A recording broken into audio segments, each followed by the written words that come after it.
Welcome everyone, we are Infinity Blend. आखिर क्या हुआ फरवरी 2024 में जो उत्तराखंड के हल्द्वानी में उदासी की लहर चढ़ गई। चलिए जानते हैं इसकी डिटेल में क्या हुआ, पुलिस वालों के साथ क्या हुआ और क्या क्या कॉम्प्लेक्सिटी थी वहाँ पे। अगर आपको मेरी वीडियो थोड़ी सी भी नॉलेजेबल लगे तो प्लीज़ मेरे इस वीडियो को लाइक कीजिए, कमेंट कीजिए मैं किस टॉपिक पे नई वीडियो बना सकता हूँ और सब्सक्राइब कीजिए मेरे चैनल को फ्यूचर कंटेंट के लिए। मेन मुद्दा ये था कि एंटी एंट्रोचमेंट ड्राइव के तहत डिस्ट्रिक्ट एडमिनिस्ट्रेशन ने बोला कि डिमोलिश कर दो एक मदरसा और एक मॉस्क जो गवर्नमेंट लैंड पे खड़े हैं। और इस काम को देखते हुए छोटी सी चिंगारी लोकल मुस्लिम कम्युनिटी में उठ गई जो भड़क गई और वो अपने रिलीजियस स्ट्रक्चर को टूटते हुए देखते हुए क्वेश्चन कर रहे थे कि ऐसा क्यों हो रहा है। लोगों के बीच मतभेद बढ़े, प्रोटेस्ट चालू हुए।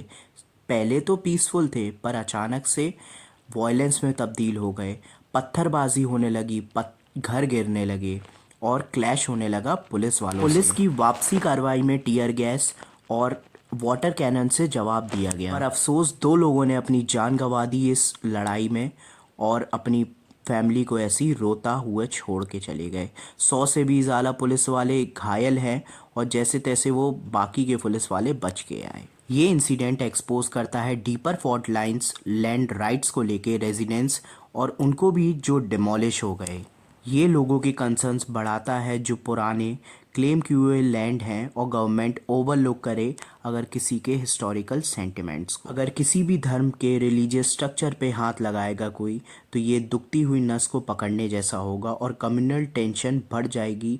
कंसर्न होंगे माइनॉरिटीज़ अपने राइट्स के लिए। और उस समय जो भी पुलिस वहाँ पे थी अब वो सब वापस आ चुकी है और अब बस डिबेट चालू है उस जगह को लेकर। और इस घटना ने काफ़ी बड़ा घाव छोड़ा है हल्द्वानी पे और जो उनकी कम्युनिटीज़ थी वो अब इस लॉस से डील कर रही हैं और बस टेंशन है उनके पास। अभी भी इन्वेस्टिगेशन चल ही रही है और कुछ सवाल के जवाब अभी भी नहीं दिए गए हैं कि डेमोलिशन सही था और लैंड ओनरशिप क्या एक्चुअली में थी उनकी, और सरकार को कुछ दूसरे तौर तरीके प्रयोग करने चाहिए थे ताकि ये दंगे फसाद ना होते। और कैसे फ्यूचर में एंटी एनरोचमेंट ऐसे गलत कदम उठा सकता है जैसे हल्द्वानी में अभी हुआ जो काफ़ी मल्टीफेस नेचर था कि सिर्फ ये डिमोलेशन और वायलेंस की बात नहीं है, ये लैंड राइट्स, रिलीजियस सेंटिमेंट्स और कॉम्प्लेक्स रिलेशनशिप है बिटवीन कम्युनिटीज़ और अथॉरिटी के। Nuanced understanding and addressing the underlying issues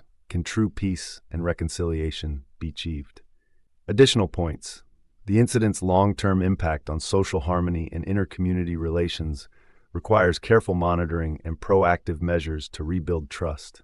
It's crucial to acknowledge the bravery and dedication of police officers who put themselves at risk in challenging situations, while simultaneously emphasizing the need for proportionate and accountable law enforcement. Remember, this response aims to provide a comprehensive overview without duplicating previous information. Further exploration of specific aspects and diverse perspectives is encouraged for a deeper understanding of this complex issue.